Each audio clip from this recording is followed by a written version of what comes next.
Hey guys, welcome back. Coach here with Drip and Farm for Poverty, where we don't trust, we verify, and operate with integrity and transparency.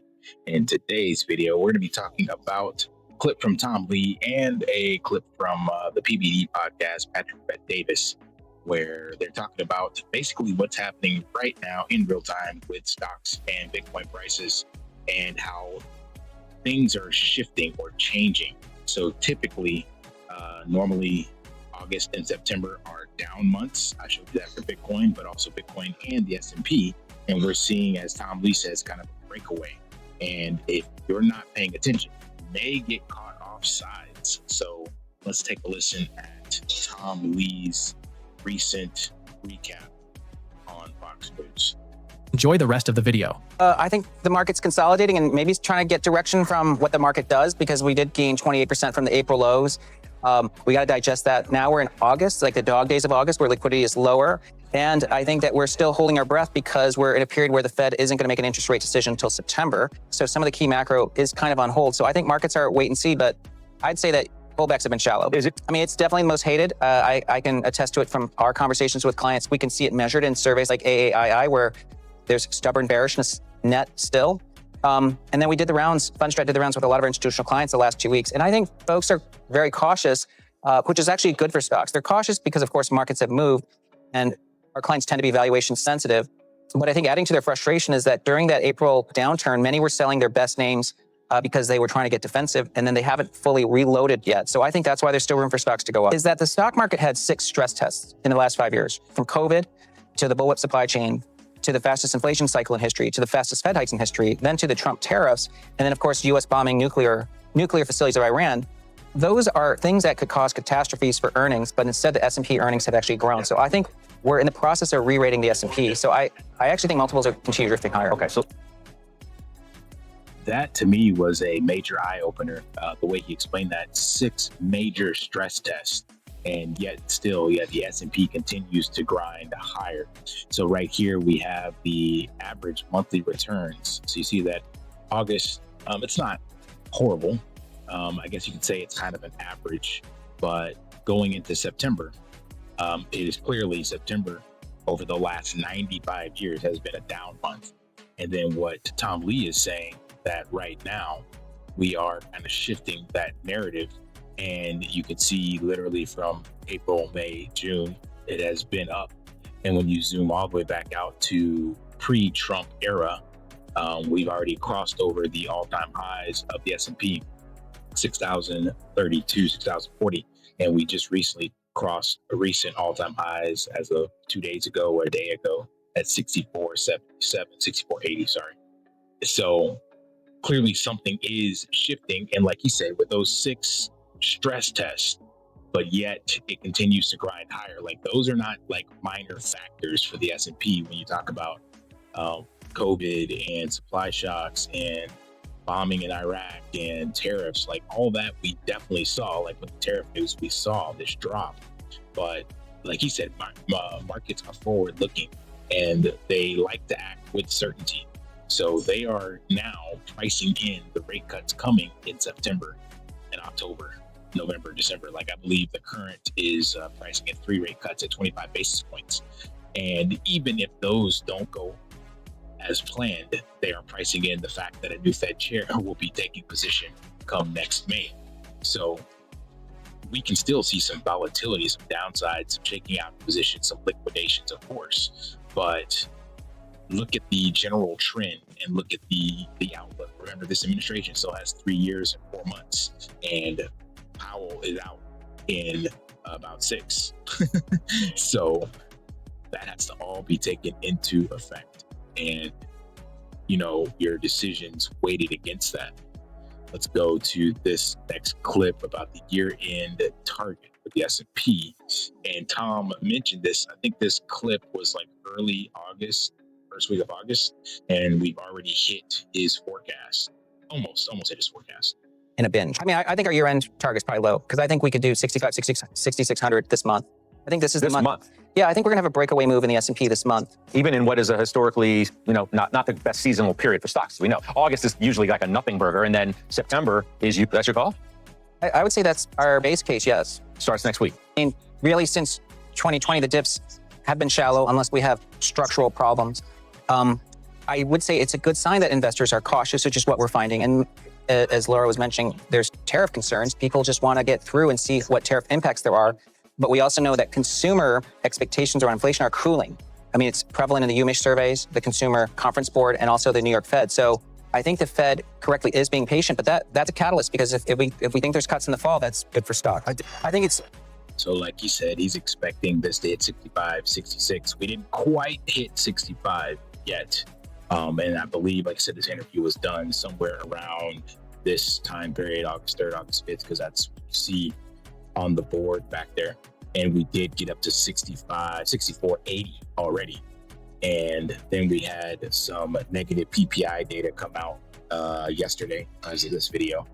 And then that caused some panic.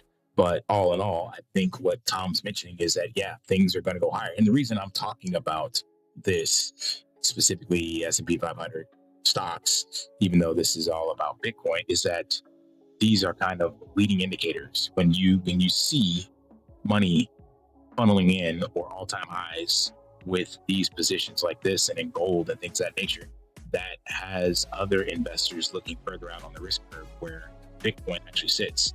And that ties into this clip on Patrick Bet-Davis podcast. Best he was very capable. I mean, he's the one who allegedly got Elon Musk out of Doge. But let me take one quick angle right now. Don't look now, but this is the richest I've ever been. I'm assuming this is the richest you've ever been. I'm assuming this is the richest you've ever been. I know this is the richest you've ever been. Inflation is down. I lost a lot of money when I bought the truck. the S&P 500 is at all-time high. NASDAQ is at all-time high. Dow is reaching all-time records. Bitcoin at all-time high. Things are looking pretty darn nice. And, you have zero control of what the Fed does with rate cuts. Zero. Goes up, Trump fires Powell, hires Yellen. Whatever happens, happens. Well, you do control your bank account. You do control how hard you work. Work, earn, save, invest. Work, earn, save, invest. Do it on rinse and repeat. Keep your costs low, stay the course. And here's the biggest thing. Tune out the noise. 3-4 months ago, they thought the world was falling apart. Tariffs, oh my God, now we're at all-time highs. Donald Trump is sitting there laughing at everybody that thought the economy was going to tumble. And now, take your money to the piggy bank, Vinny. So that is, again, a testament of understanding how this actual economic vehicle runs. So yes, a lot of people are indeed richer in fiat terms, and Bitcoin is up in fiat terms. But the only way you survive this fiat Ponzi and you get out of the rat race is, do you have more sats than you had yesterday? Are you stacking sats? Are you self-custodying your Bitcoin? Because just because your dollar value in your bank account has gone up due to holding these assets, yes, that's a great thing. That is definitely a great start for the wage earner and paycheck to paycheck kind of person. Save, like you said, work, earn, save, invest, right? That is definitely step one. So you're earning and investing, but you need to also invest in things that cannot be controlled and are not manipulated by the debasement of the currency. So that is where Bitcoin comes in. And he did mention Bitcoin in this clip, but I just want people to understand that, yeah, you can be richer in fiat terms, but if your cost of living is going up more than the actual bank account dollar value, then you're just rich on paper, and you're gonna have to spend more of those fake dollars to fund your lifestyle.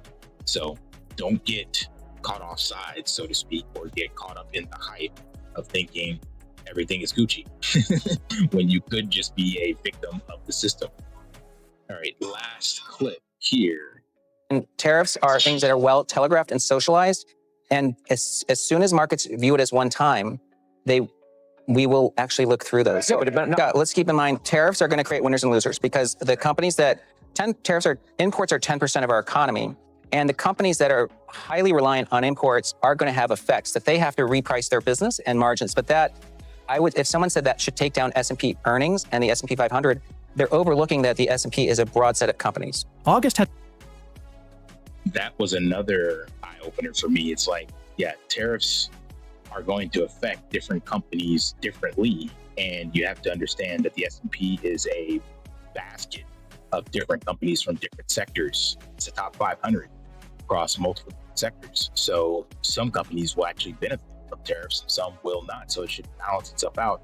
But again, the writing is already on the walls when you see the fact that when Tom Lee made this announcement, the S&P is up, I don't know how many percentage points from that. And even after this recent kind of negative news of the PPI print, we're still very close to previous all-time highs in the S&P.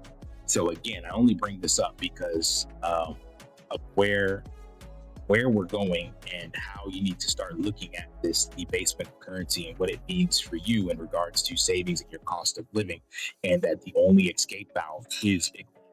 So the writing is on the wall, telling you exactly what they're doing. They're showing you the playbook, and they're letting you know exactly how you should be playing the game as well. And if you're not paying attention, man, oh man, you're going to be caught off sides for sure.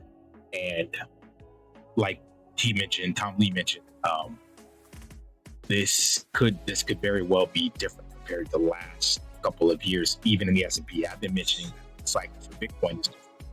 And we're seeing this, like, this is 95 years of historical data. Like, that is crazy. And when you average that out, going into September, it's at negative 1%. Like, these numbers are, peanuts compared to what Bitcoin does. But when you look at this, negative 1.17, that is literally very similar to the average of all the gains over the year. Let me actually do that. Okay, let that sink in. So out of the 9 positive months of S&P returns, when you average that out, it's averaging a 1%. The biggest downturn month is September. So that's coming up. That's why this video is kind of a forecast. So if we see this trend break, so again, over 95 years, the single biggest down month is greater than the average 9 monthly returns over 95 years. Like, do you understand the weight of this, of what Tom Lee is saying? And you see this trend play out, you need to evaluate your portfolio accordingly, or your savings and strategy, or whatever the hell you're doing. Because, like I'll show you in another video coming up, the bulk of these returns can be, and I think I already had it with Brown Powell, can be zeroed in on just basically currency debasement and inflation combined. So the S&P returns on average 10 to 12%, and add in the 8.4% of currency debasement, and then 2 to 3% for inflation. You're not beating out anything. Your cost of living is going up exactly how much your savings and earnings is going up if you're invested in the S&P 500 over the last 95 years, or whatever that average actually turns out to be. And if that trend breaks come next month, and then you can see the writing on the wall that Bitcoin is outperforming everything, then it's clear from all data markers that this is where you need to be allocating your time, energy, wealth, forward-facing capital, because the system's showing you that it's broken and that there is only one escape. All right, hope that provided some value. If it did, smash that HBO special, help a brother out, like, subscribe, comment down below. Until next time, lift daily and achieve your customers. See ya.